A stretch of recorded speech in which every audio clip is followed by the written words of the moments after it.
Joke theft is defined as the act of performing comedic material created by another without receiving permission or crediting the original creator. In the world of stand-up comedy, joke theft is no laughing matter. Many comedians work their asses off writing and doing spots to try and find the perfect joke to add to their act. For a lot of comedians, this process takes a minimum of 1 decade of blood, sweat, and tears before they really start to yield formidable results as a performer. But for many other comedians, it takes a lot longer than that. With the incredibly cutthroat and competitive nature of stand-up comedy, it can be very tempting to cut corners to try and get to a desired destination faster, but it can potentially cost you your entire reputation and career. Today we will take a closer look at several notable comedians who have faced accusations of joke theft and lay out all the nitty-gritty details so that you, the viewer, can make your own informed decision on whether these people are thieves or only guilty of parallel thinking. I present to you the Joke Theft Chronicles.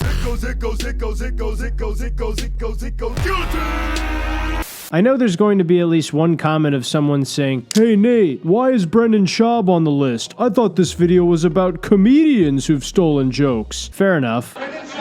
Brendan Schaub, sir, we're doing a comedy show here. Jesus Christ, come on. I know, take it easy. One of the first claims of joke theft levied at Bappa was a joke about fajitas, which belonged to Nick Swardson. You know what my favorite food is? Fajitas. I love fajitas. When you order a fajita, you order them, and then a couple minutes later, they bring them out, and it is loud. Smoke, it's like 4th of July. Everyone's like, oh my God, what is that? What the fuck is that? I want that same feeling? I go to Chili's and order fajitas. You know what I'm talking about, you order those fajitas, it's fucking poppin'. Those fajitas hit the floor, it's all like, what the fuck? Come on. Right here, bitch. Right here. Nick Swardson would then address this accusation on This Past Weekend with Theo Vaughn.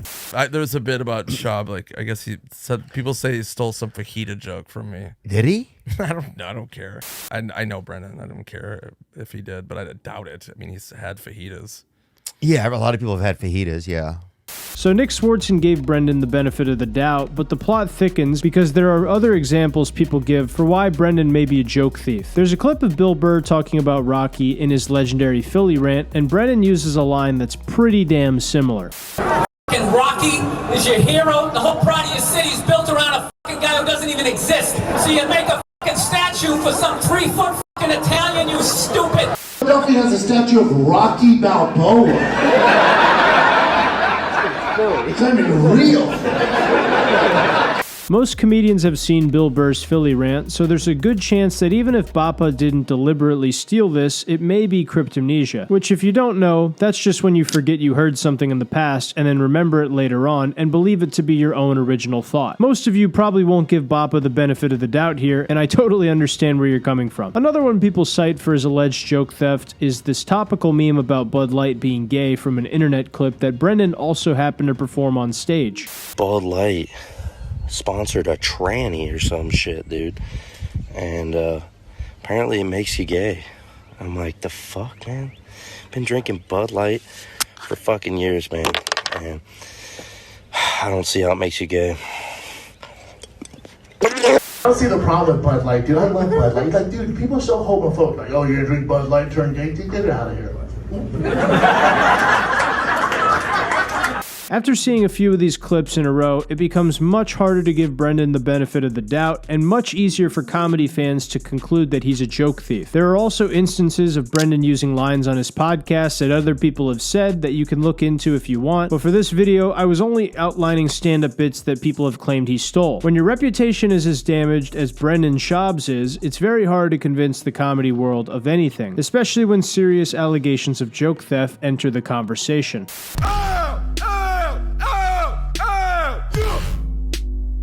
So Ned, otherwise known as Carlos Mencia, might have the most clear-cut and dry case of joke theft on this list. Before we get into the Joe Rogan situation, there's this clip on YouTube comparing Carlos Mencia and Bill Cosby bits side by side with almost 3 million views. National TV, and he catches the ball, and he doesn't even bother to get out of the way, he just runs over everybody for a TD and turn around and the camera's on him, and you're looking and he says, "Hi, Mom." They win the Super Bowl. He gets the MVP of the Super Bowl. And when the cameras come up to him and say, "You got anything to say to the camera?" "I love you, Mom." Ah! This is a pretty compelling video, but like all good stories, the plot thickens. In a heated viral video, Joe Rogan would confront Carlos Mencia at the Comedy Store, claiming he stole bits from Ari Shaffir, George Lopez, and Bobby Lee, to which Ari would later come on stage and corroborate the story. If someone steals a riff from a song, that shit's in the news constantly. Yeah. Motherfuckers steal shit and make it on HBO. They steal shit, they put it on television. Do you really think that a Jewish guy came up with that joke to put a fucking Peter bit? Do you really believe that shit? No. It's about, but it's about something in the news. It's about something in the news.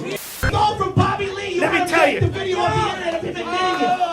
That's bullshit. That's bullshit. So this confrontation would do a lot of damage to Carlos Mencia's reputation as a comedian. George Lopez would also go on the Howard Stern show and call out Carlos for stealing material from him. Yeah, someone told me you have a feud with this guy. No, I think I had him on my show. Oh, the Mind of Mencia. That's what you're talking about. You have a feud with him, right? I don't know if it's much a feud as... Didn't you punch him out or something? Yeah, I did. You did? What happened? Tell me. Feud. Well, you know, the guy was pretty liberal with some of the material, you know. And this is a comedian? He had an HBO one-night stand that I think had like... We counted 13 minutes of my material on it. And wow. We contacted HBO, and I think they pulled it for a while. You can see a lot of clips of comedians talking about this whole joke theft saga relating to Carlos Mencia. If I'm being honest, the Carlos Mencia lore goes so deep, this could probably have its own separate video. Of course, other people have already talked about this, but I don't give a fuck. Leave a comment if you'd like coverage of this in the future. Then to top it all off, Carlos Mencia did an interview where he doubles down on the joke theft allegations. Listen to me, and look at me when I tell you this with all honesty. If you think that I steal jokes, yeah, you're right. Of course I fucking steal jokes. Are you out of your fucking mind? When I come to a comedy club, you better run, bitch. You better get the fuck off stage. Because if anything you say is even remotely funny, I'm gonna make it mine. And all I'm gonna do is say Mexican in the front. I'm like a rapper. I just sample shit and make it my own. Was that really my song? I don't know. But it sounds like mine. But it kind of sounds like somebody else's. It's a hit, bitch! Realistically, this was probably the worst possible way to handle the situation. The sarcasm comes off incredibly strange after he was blackballed for doing this. I don't think it did him any favors at all, and as I said, it really removes any doubts from the minds of comedy fans as to whether it was really parallel thinking or blatant joke theft.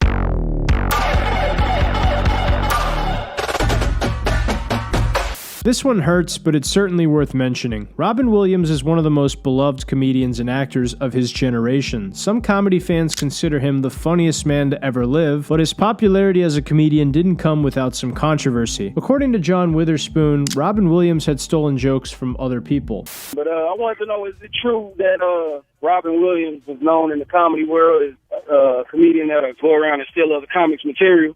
Well, he did that. He had a bad rap on him about that, man. And I have to admit it, he did.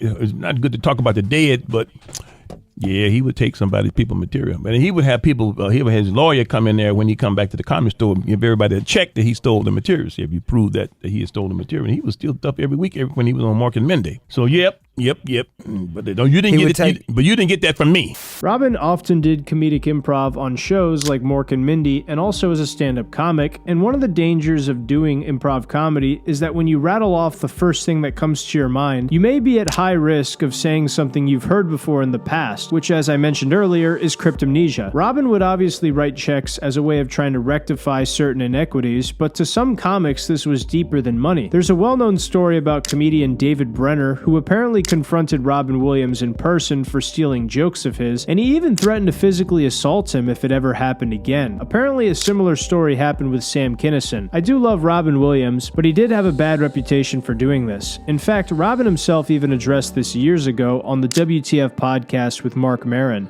I'd be remiss if I didn't address it because it's something that I want to talk to you about, and it's something I hear all the time, and I think it's demeaning, this whole stealing issue.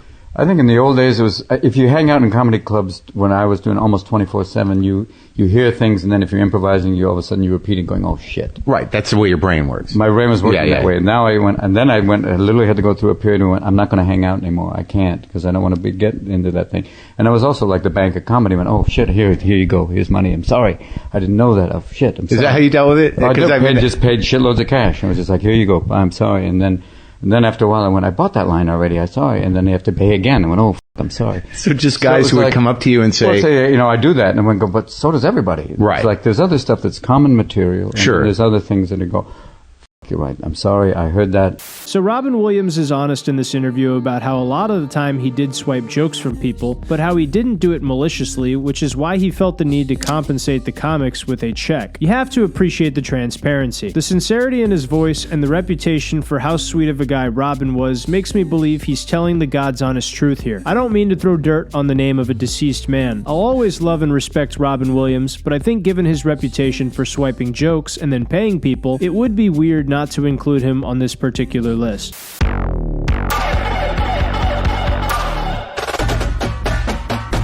Joe Rogan is the valiant leader of the brave 250 comedy assassins who are on the front lines defending free speech 80 hours a week. You know, you got to be real generous and say 500 because it's really probably about 250. Joe was even mentioned earlier on the list as the person who stood up to Carlos Mencia for stealing jokes from his friend. So why did Joe end up on this list? Well, people have claimed that Joe stole several jokes in his newest comedy special titled Burn the Boats. One of the jokes Joe allegedly stole was from none other than Brendan Schaub. It would be so much easier if I was just gay as shit.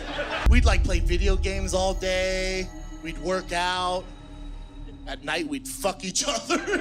I wish I was gay. It looks way easier. You're hanging out with only guys. No one can get pregnant. Now, I seriously doubt Joe actually stole from Brendan Schaub. If anything, I think this is just an unoriginal premise that is so hacky that most comedians would be bound to take this angle in their first or second thought. When writing jokes, most comedians try to dig deeper to the third or fourth level thoughts to make the joke surprising to everyone, and some comedians go even deeper with them to really shock the listener, like Dave Attell or Anthony Jeselnik. I would say Joe probably just didn't go super deep with the premise of how he wishes he was gay because life would be way easier. It's funny though because he accused Carlos Mencia of stealing jokes back in the day, but after Burn the Boats, Carlos Mencia returned the favor by talking about Joe in this interview and how he started the joke theft witch hunts coming after him. He also just got accused himself, so. Oh, he got accused of stealing jokes? Well, you don't know that? No. Pull it up. The policeman of this, right? Policeman got caught with his hand in a cookie jar, if that's the case. My point is that, like, whether what he did or didn't I don't care. It doesn't matter to me. I'm not getting involved in it. It's not my thing, but it's just like, this is what we started with all this bullshit. I think people are just targeting Joe for this because they dislike him and what his podcast has done to the comedy world. Now, I don't think Carlos Mencia is an angel here. Obviously, he wouldn't have gotten called out if he didn't steal Ari or Bobby Lee's jokes. But this does just make me laugh because he really thinks he can morally grandstand about the joke theft witch hunts as if he himself is an innocent angel who's never stolen jokes. I can confidently say I don't think Joe stole anything from anybody, but because of this small controversy with Mencia, I felt like bringing it up just for fun.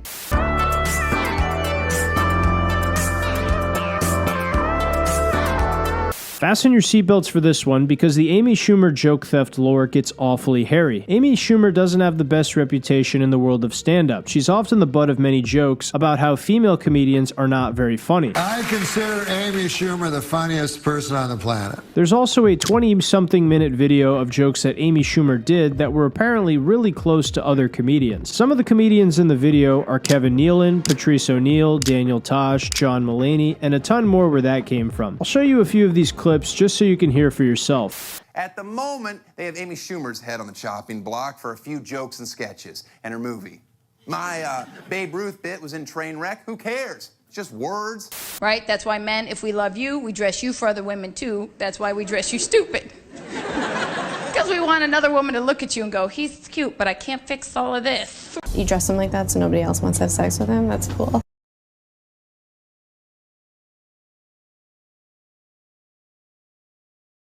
You have a poltergeister? Poltergeist is good. Well, you need your friend though, right? Like you're fucking him from behind, and then you sneak out, and he takes your place, and then you walk outside and wave at her through the window. The worst one I've ever heard is the Houdini, which is where the guy's having sex with the girl from behind. Then unbeknownst to her, his friend subs in for him. Guy number one runs outside, knocks on the window, waves to the girl. For a lot of people, this is the nail in the coffin, which would make it pretty hard for people to defend Amy. However, Kurt Metzger attempted the impossible when he went on the Joe Rogan Experience and tried to defend Amy and the accusations against her for joke theft. The little YouTube video where they took movies, the show, which by the way, she doesn't write the show. It was ridiculous.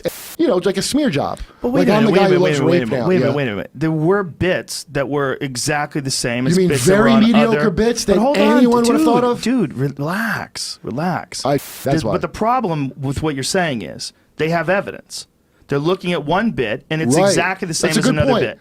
If I look at the evidence and I come to a different conclusion, let's go with my conclusion because I was there. What about due process? And the guys who are saying it, that's a due process guy. That's not enough. That's not enough to convince someone. I think Kurt Metzger is a solid stand-up comedian, but I don't really agree with him here. A lot of people in the comments seem to also disagree with his defense of Amy Schumer. I know Kurt used to write on Amy's show, so I see why he felt the need to defend her, but that's a hard call. I find it interesting that Amy Schumer is often accused of joke theft, but she dated Anthony Jeselnik, who I'd argue is one of the best living joke writers. You would think that he would have helped her when they dated to try and avoid writing jokes so similar to others, but I digress. If you want to see all the individual allegations levied against Amy Schumer for joke theft, check out this video by The Tangerine Show where all the clips are laid out, and you can come to your own conclusions as to whether or not Amy is a blatant joke thief or just guilty of parallel thought.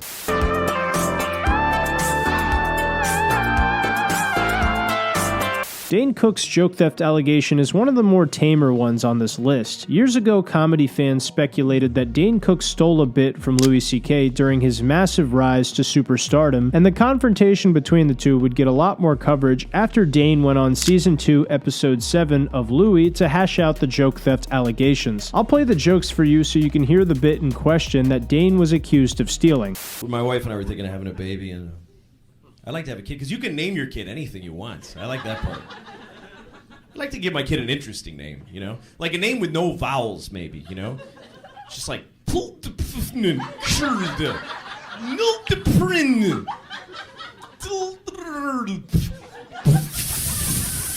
Just like 40 Fs, that's his name.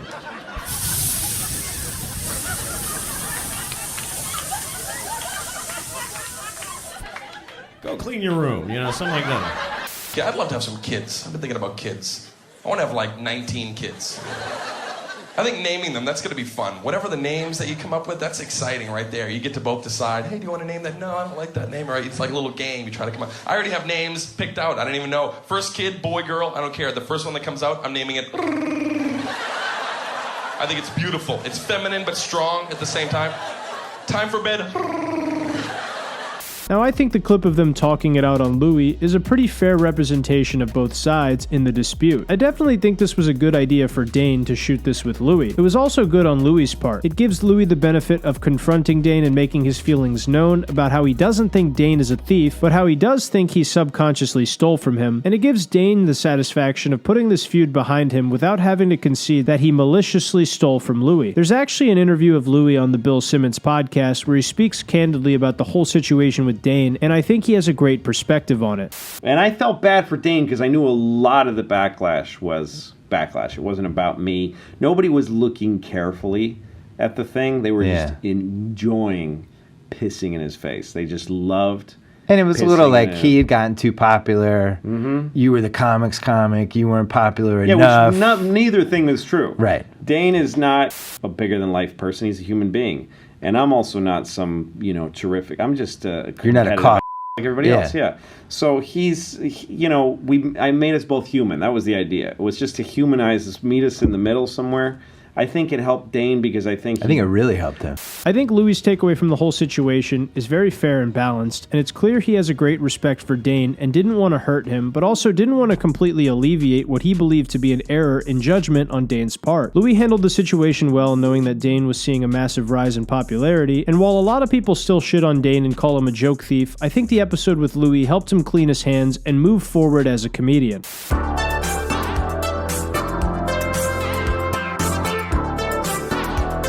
Now, Tony Hinchcliffe's accusations are the ones I feel the most compelled to talk about because the person who levied the accusations towards Tony was my favorite comedian of all time, the late great Norm Macdonald. Tony had a Netflix special titled One Shot, which aired back on January 15th, 2016. This special was not well received, and it appears that Tony has done everything in his power to scrub this set from the face of the internet. The joke from the special in question had to do with shallow graves. Doesn't shallow grave seem a mite rash?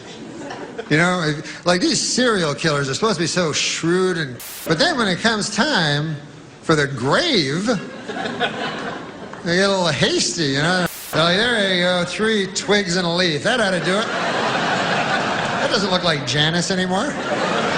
I've watched enough of them to where I know how to get away with murder now. Yeah, because I know where everybody that gets caught always fucks up. They always get a little lazy around burial time. You know what I never see on those crime shows? The body was discovered after being buried 75 feet deep in the ground.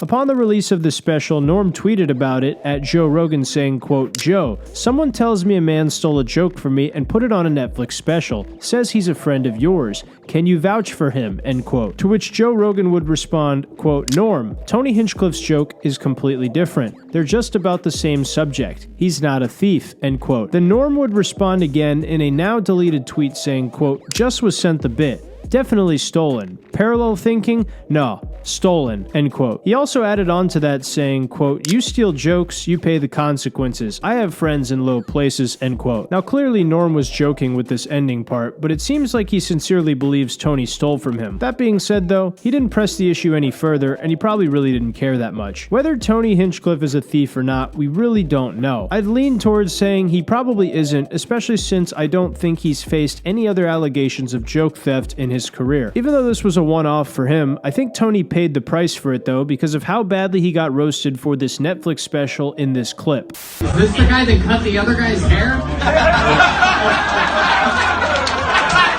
Yeah, they do. The court is a smart joke. They like that. I don't know, Tony. You've had some bad cuts. Didn't they cut your special from Netflix? It was a 2-year licensing deal. And I still have full use of my legs. Tony, it is true. I have special needs, but you have the one special that no one needs. Yikes, that's gotta sting.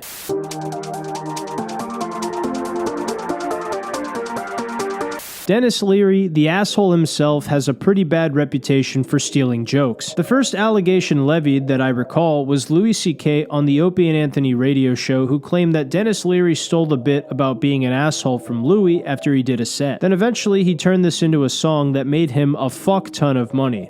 Why do you hate Denis Leary? You guys ever fight? What? Did you ever have an argument? No, it's just funny because last time I saw him, we had a nice conversation. I'm always nice to him in public. Stole a bit from me years ago. Oh, did he? Yeah, that's all. My signature bit, the bit I closed with, was a bit about if you were an asshole and you knew it, and how cool it would be to just say, "I'm an asshole," and just let yourself have that life, that your life would be better. Like you're driving, you go, "Hey, should I cut that guy off? Yeah, I'm an asshole. Why not?" You know? Park in a handicapped space, only an asshole would do that. Fuck it, I'll do it. I'm an asshole. That's me. And they so one night doing a show at a place called Play It Against Sam's in Boston, and Dennis is the host of the show. He was a huge star in Boston at the time, and on the comedy circuit. And he went on after me. He was always nice to me, by the way. Put me on the shows when I wasn't on them. Should be. Gave me guest spots. And then that night he went on after me. After I'd done the asshole bit, and like went, "That's really funny," and like remarked on it and expounded on it. Like, yeah, like I'll do this because I'm an asshole, and I'll do that because I'm an asshole. Like he just started. He actually started riffing on my bit, but acknowledging that he just watched me do it. Which is I think is okay. And then like a month later or something, I'm downstairs at Sam's. I just walk in and he's just doing the bit. So Louis' claims would end up being the tip of the iceberg. Another person that Dennis allegedly stole from was Judd Apatow with a bit about an electronic voice box. My uncle, he's got one of these electronic voice boxes, yet he's really happy. He thinks it's like funny. He's like, "How you doing? I'm Bob." But it scares the shit out of everybody he meets because no one expects it. It's like, "That's my friend Tony." "How you doing, Tony?" "Oh, God." It's not like you can get a shirt. Get ready. I sound like a Cylon from Battlestar Galactica. He loves to go to the drive-thru at McDonald's all the time, you know, just to give the guy shit. I'd like a cheeseburger, please. Are you making fun of me? I'm not making fun of you. Screw you. AJ. Fuck off. You get that throat cancer, they give you that voice box thing, know what I'm talking about? Sure, it's scary, but you can make a lot of money with a voice box. Get a voice box, walk around the streets of Manhattan. You got any spare change? Here's my whole wallet, get away from me! Ah! With the mountain of people who've claimed Dennis steals, it makes it pretty hard to defend him and give him the benefit of the doubt on any of this. Then perhaps the most well-known instance was Denis Leary stealing from Bill Hicks on his album titled No Cure for Cancer. Joe Rogan told a story about Denis Leary and Bill Hicks from many years ago, pointing out the glaring similarities in their acts at the time and how the locals let him in on Dennis being a joke thief. Oh, really? I was a huge Denis Leary fan, man. I came to see Denis Leary once. I paid to see Dom Herrera, and Dom missed his flight. Something happened, or they rescheduled or whatever.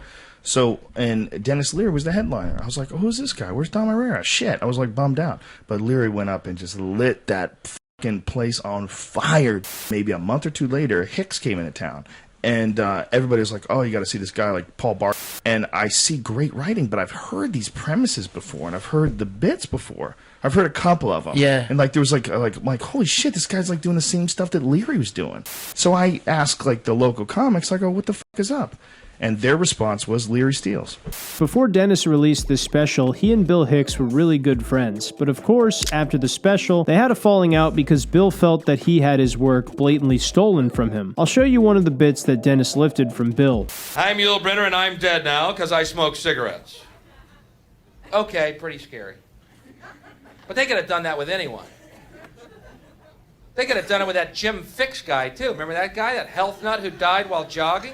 Hey, I got 2 words for you, okay? Jim Fix. Remember Jim Fix, the big famous jogging guy? Jogged 15 miles a day, did a jogging book, did a jogging video, and dropped dead of a massive heart attack when? When he was fucking jogging, that's right! These ones are right in your face. Bill Hicks even went on the record and said, quote, I have a scoop for you. I stole his act, I camouflaged it with punchlines, and to really throw people off, I did it before he did, end quote. Which is fucking hilarious. It's really sad that Bill Hicks felt so betrayed by Denis Leary right before he died, and that Dennis didn't even seem to care. The only time Denis Leary has ever addressed any of these allegations was an interview he did where he was asked about Louis C.K. Are you over the autism controversy? Well, I have a couple things I'd like to say about that. Really? Yeah. Louis C.K. wrote that chapter. Louis like, thank you. Yeah, if there's anything else in the book you don't like, Bill Hicks wrote that. Yeah. I'll end this section with a joke about Denis Leary that became popular after the death of Bill Hicks. Why is Denis Leary a star while Bill Hicks is unknown? Because there's no cure for cancer.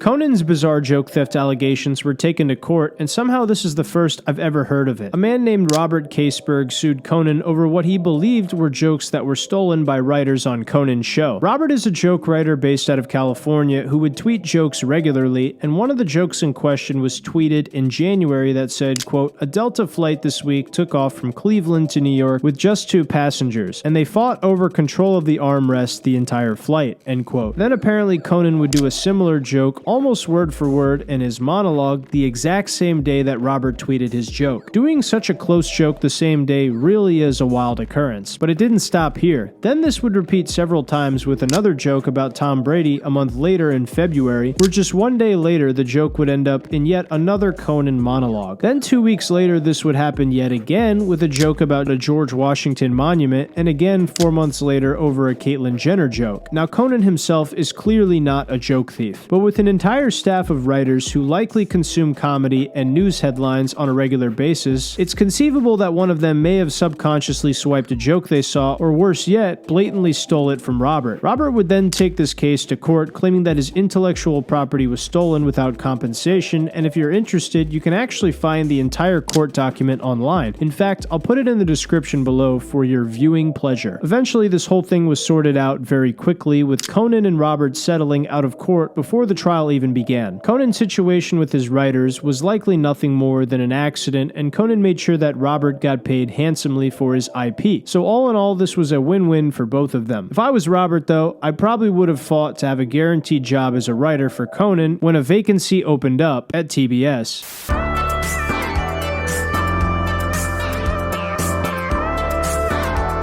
Lil Dicky is more of a rapper, but this was a bonus section I felt like making. Lil Dicky was accused of stealing from our favorite uncle, Theo Vaughn. This materialized when Theo went on the BFFs podcast and was asked about Lil Dicky, and he flagrantly aired his grievances about Lil Dicky and his show, Dave, and how he felt like a lot of his ideas were blatantly stolen. One of the most obvious examples was the wooden shirt bit that is seen on the show, but let's hear Theo's words for the record. And I would never steal a story from Shameless or anybody. My stories get stolen all the time. Shameless probably stole it People from him. steal all my shit. Lil Dicky, Yeah, everybody maybe steals my Shameless. shit. Have you Lil told Dicky that steals story? your shit? That show steals so many of my jokes, man. It's crazy. Like the show Dave? Actually? Yeah. Damn. That's What's fucked up. one joke that you've seen that you're like, that's mine? Too many. All right, fair enough. So you hate him? I don't know him. But I know I don't borrow his shit. So Uncle Theo is not happy about this at all. The wooden shirt bit was a story he told on Joe Rogan that was actually really funny, and Dave had a similar segment that was pretty damn dead on. One time, this guy made his son a wooden shirt. Did I tell you that? A wooden shirt? Yeah, he made his son a shirt out of plywood for Christmas. What? Yeah. He wanted the kid to wear it? Oh, yeah, he did. And I remember I was, Wait a minute. Is it a stiff shirt, or does he make it like little itty bitty tiny pieces of plywood and weave it all together? All these shirts are 100% wood. What a concept. I have never heard of this. So yeah, this joke was really, really close. Uncomfortably close. Maybe Lil Dicky himself didn't steal it, but one of his writers likely saw Theo's clip on Joe Rogan and felt like pitching it in the writer's room. And of course, it's a Theo Vaughn idea, so everyone approved of it. Lil Dicky was then asked about this on the Flagrant podcast, where he denies the claim that he or his writers stole this idea from Theo. Even though he denies it, Theo seems pretty keen on this being blatant theft. A lot of people in the comment section seem to also be in agreement that this bit was definitely lifted from Theo. So while I don't think it's parallel thinking, I don't think Lil Dicky himself is to blame here. I blame the writer's room for getting this as hairy as it became. In conclusion, joke theft is an action that is taken very seriously in the world of stand-up comedy. These comedians mentioned are probably the most famous names that come up in association with joke theft, and I wanted to look at the details for each and every one of them on a case-by-case basis. Sometimes joke theft is blatant thievery, like Denis Leary or Carlos Mencia, and sometimes it's an accident through cryptomnesia. Hope you guys learned something new from this video. If you did, make sure to leave a thumbs up and subscribe to the channel if you're new. Become a channel member to help support me more if you'd like. Other than that, I'll catch you guys in the next one. Love you and take care.